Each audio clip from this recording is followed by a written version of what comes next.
Hello बच्चों, welcome back to my channel. अगर आप मेरे चैनल पर नए हैं तो मेरी वीडियो को लाइक करें, शेयर करें, साथ ही साथ सब्सक्राइब करना मत भूलना। तो बच्चों, मैं आपको आज दूसरी कविता को पढ़ाने जा रही हूँ, जिसके लेखक हरिवंश राय बच्चन जी हैं। इस कविता का नाम दिन जल्दी जल्दी ढलता है। अब हम स्टार्ट करते हैं। हो जाए ना पथ में रात कहीं, मंजिल भी तो दूर नहीं। यह सोच थका दिन का पंथी भी जल्दी जल्दी चलता है, दिन जल्दी जल्दी ढलता है। आपको इसको देखने से ही समझ आ रहा होगा इसमें लेखक क्या कह रहे हैं कि जैसे सर्दी के दिन होते हैं ना, छोटे छोटे होते हैं, रात लंबी लंबी होती है। इस चीज़ के बारे में बताया जा रहा है। पहले इसका हम प्रसंग करते हैं। इसका प्रसंग किया है, यह हमारी हिंदी की पाठ्य पुस्तक में संकलित निशा निमंत्रण शीर्षक कविता से लिया गया है। इसके कविता हरिवंश राय बच्चन जी है।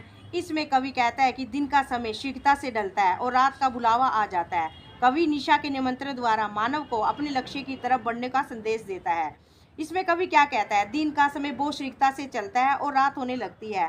अपने घर से गया व्यक्ति जो दिन में शीघ्रता से अपनी मंजिल पर पहुंचना चाहता है, वह यात्री यह सोचकर कि कहीं रास्ते में ही रात ना हो जाए, जबकि वह अपनी मंजिल से कुछ ही दूरी पर है, इसलिए वह सारा दिन का थका हुआ होने के बावजूद भी जल्दी जल्दी अपने कदम रखता हुआ आगे बढ़ता है। अर्थात हर व्यक्ति यह चाहता है कि वह कठिनाइयों व माया के चक्कर में पड़ने से पहले अपने जीवन के लक्ष्य को प्राप्त कर सके और अपनी मंजिल पा सके। आपको ये स्टैंजा अच्छे से समझ आ गया होगा। अब दूसरे स्टैंजे के पास चलते हैं। बच्चे प्रत्याक्षा में होंगे, यानी प्रत्याक्षा का मतलब क्या, इंतजार में होंगे। नीड़ों से क्या झांक रहे होंगे। नीड़े होते हैं ना, जो दीवारों में छोटे छोटे कोने होते हैं, जहाँ पक्षी छुप के रहते हैं, घोंसले बनाते हैं।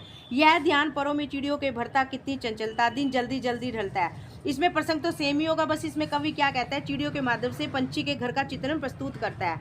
व्याख्या कहता है कि रात होने से पहले जिस प्रकार चिड़ियों के बच्चे चिड़ियों की आने की आशा में बार बार अपने घोंसलों के बाहर आकर झांककर अपनी मां का इंतजार करते हैं, और चिड़िया भी अपने छोटे छोटे चंचल पैरों पंखों को घोंसलों के बाहर आग जाकर अपनी मां का इंतजार करते रहते हैं, और चिड़िया भी अपने छोटे छोटे चंचल पैरों पंखों के द्वारा सीख से आती सीख अपने घोंसले में पहुंचना चाहती है।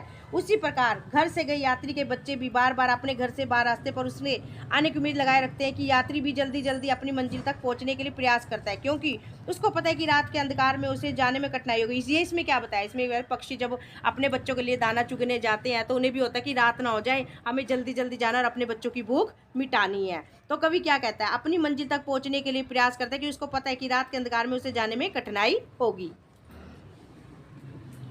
मुझसे मिलने के कौन विकल, मैं हूँ किसके हित चंचल। यह प्रश्न स्थिर करता पथ को भरता उर्मे विहलता, दिन जल्दी जल्दी ढलता है। इसमें कवि ने क्या किया, इसलिए कवि ने प्रसंग सेम ही होगा, बस इसमें कवि क्या अपनी व्याकुलता का महत्व बताता है। मुझसे मिलने को कौन विकल, समझ ही आ रहा है कि मुझसे मिलने को इतना विकल कौन है, मैं हूँ किसके हित से चंचल। इसमें कवि क्या कहता है, रात के मध्य से कहते हैं कि ऐसा कौन है जो कि रात होने का इंतजार करता है और उससे मिलने के लिए बेचैन रहता है, और रात कहती है ऐसा कौन है जिसके पक्ष में चंचल नट का रूप धारण करके उससे संपर्क करूं। इस प्रकार के सारी कविता के अर्थ में परिवर्तन व गतिहीनता ला देते हैं। अर्थात यह प्रशंसशील करता पद को भरता उर्मे विहलता, दिन दिन जल्दी ढलता। अर्थात रात के बुलावे दुखों के निमंत्रण पर आखिर कौन जाना चाहता है, ऐसा कोई व्यक्ति नहीं है जो अपने लक्ष्य को प्राप्त नहीं करता।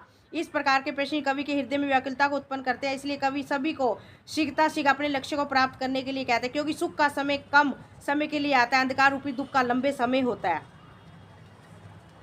थैंक यू बच्चों। अगर आपको मेरा पढ़ाया हुआ पसंद आया है तो मेरी वीडियो को लाइक, शेयर, कमेंट और साथ ही साथ सब्सक्राइब करना मत भूलना। बाय।